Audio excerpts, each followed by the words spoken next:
नमस्कार दोस्तों, जैसा कि आप स्क्रीन पर देख सकते हैं, राजस्थान के अंदर कॉन्ट्रैक्चुअल बेसिस पर यानी कि संविदा बेसिस पर कनिष्ठ तकनीकी सहायक और संविदा लेखा सहायक की वैकेंसी आ चुकी है।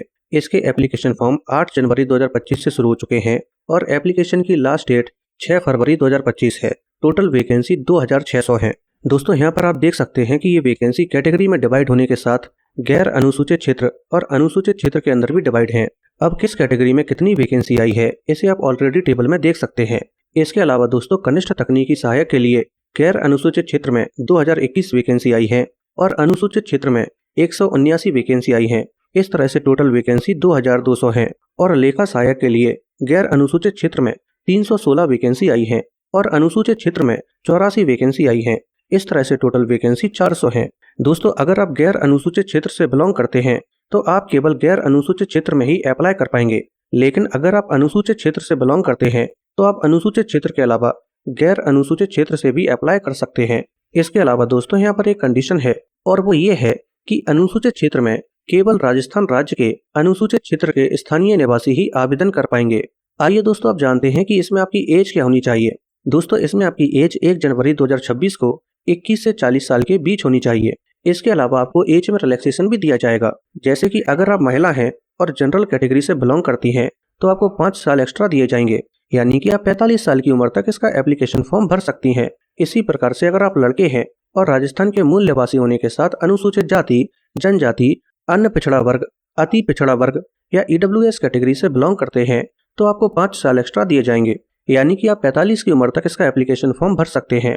और अगर आप लड़की हैं और राजस्थान की मूल निवासी होने के साथ SC ST, बैकवर्ड क्लास, मोर बैकवर्ड क्लास या फिर ईडब्ल्यूएस कैटेगरी से बिलोंग करती हैं तो आपको एज में 10 साल एक्स्ट्रा दिए जाएंगे। अगर आप विडो या डाइवर्सी विमेन हैं तो आपके लिए कोई भी अपर एज लिमिट नहीं है, आप किसी भी एज में इसका एप्लीकेशन फॉर्म भर सकती हैं। लेकिन आपको इस बात का विशेष ध्यान रखना होगा कि राजस्थान सरकार ने रिटायरमेंट की जो एज डिसाइड की है, आपकी एज उससे कम होनी चाहिए। इसके अलावा दोस्तों, यहाँ पर और भी कई कैटेगरीज हैं जिनमें एज में रिलैक्सेशन दिया जाता है, इसे आप टेबल में देख सकते हैं। लेकिन दोस्तों, आपको इस बात का विशेष ध्यान रखना है कि यहाँ पर टोटल 4 प्रावधान हैं जिनके अंदर आपको एज में रिलैक्सेशन दिया जाता है, लेकिन आप किसी भी एक प्रावधान के अंदर जो भी मैक्सिमम एज लिमिट होगी आप उसका फायदा ले सकते हैं। अगर आप सोच रहे हैं कि किसी एक से ज्यादा प्रावधानों को मिलाकर आप ज्यादा से ज्यादा एज में रिलैक्सेशन ले लें तो ये संभव नहीं है। आइए दोस्तों, आप जानते हैं कि इसमें आपकी क्वालिफिकेशन क्या मांगी गई है। दोस्तों, अगर आप कनिष्ठ तकनीकी सहायक के लिए अप्लाई करना चाहते हैं तो आपकी सिविल इंजीनियरिंग में BE या BTech डिग्री कंप्लीट होनी चाहिए या फिर डिप्लोमा कंप्लीट होना चाहिए, या फिर आपके पास दूसरी चॉइस है कि आपकी एग्रीकल्चर इंजीनियरिंग में BE या BTech डिग्री कंप्लीट होनी चाहिए। और अगर आप लेखा सहायक के लिए अप्लाई करना चाहते हैं तो आपकी किसी भी मान्यता प्राप्त कॉलेज या यूनिवर्सिटी से और किसी भी सब्जेक्ट से केवल ग्रेजुएशन कंप्लीट होनी चाहिए और साथ में आपके पास O लेवल सर्टिफिकेट या हायर लेवल सर्टिफिकेट होना चाहिए जो department of electronics and accreditation of computer course यानी कि DOIC से मान्यता प्राप्त होना चाहिए। अगर आपके पास O लेवल सर्टिफिकेट नहीं है तो आपके पास कोपा सर्टिफिकेट होना चाहिए।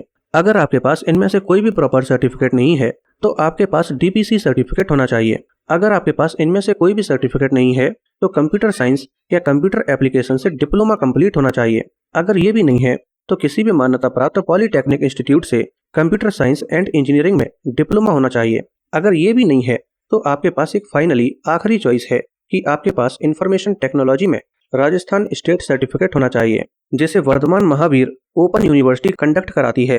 तो यहाँ पर आपके पास कई सारी चॉइस हैं, यानी कि अगर आप लेखा सहायक के लिए अप्लाई करना चाहते हैं तो आपकी ग्रेजुएशन कंप्लीट होनी चाहिए और इनमें से कोई भी एक होना चाहिए।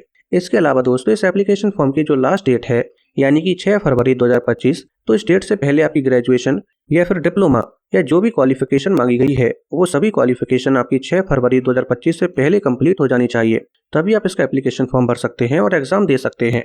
अगर आप अभी फाइनल ईयर में हैं तो आप इसके लिए एलिजिबल नहीं हैं। आइए दोस्तों, आप जानते हैं कि इसका एग्जाम पैटर्न कैसा होता है।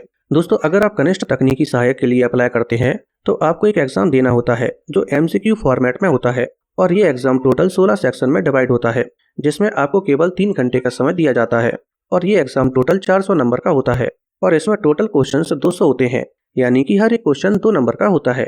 दोस्तों, यहाँ पर 16 अलग अलग सेक्शन हैं, इसे आप टेबल में देख सकते हैं और किस सेक्शन में कितने नंबर दिए जाएंगे इसे भी आप देख सकते हैं। इसके अलावा दोस्तों, यहाँ पर नेगेटिव मार्किंग भी है जो 1/3 की है और यहाँ पर आपको कुछ क्वालिफाइंग मार्क्स भी लाने पड़ते हैं, जैसे कि अगर आप जनरल या फिर OBC कैटेगरी से बिलोंग करते हैं तो आपको 40% मार्क्स लाने होते हैं। यानी कि आपको 400 में से 160 नंबर तो लाने होंगे, तभी आपको इस एग्जाम में क्वालिफाई माना जाएगा। लेकिन मेरिट में आने के लिए आपको ज़्यादा से ज़्यादा नंबर लाने होंगे, और अगर आप SC/ST कैटेगरी से बिलोंग करते हैं तो आपको 35% नंबर लाने होंगे।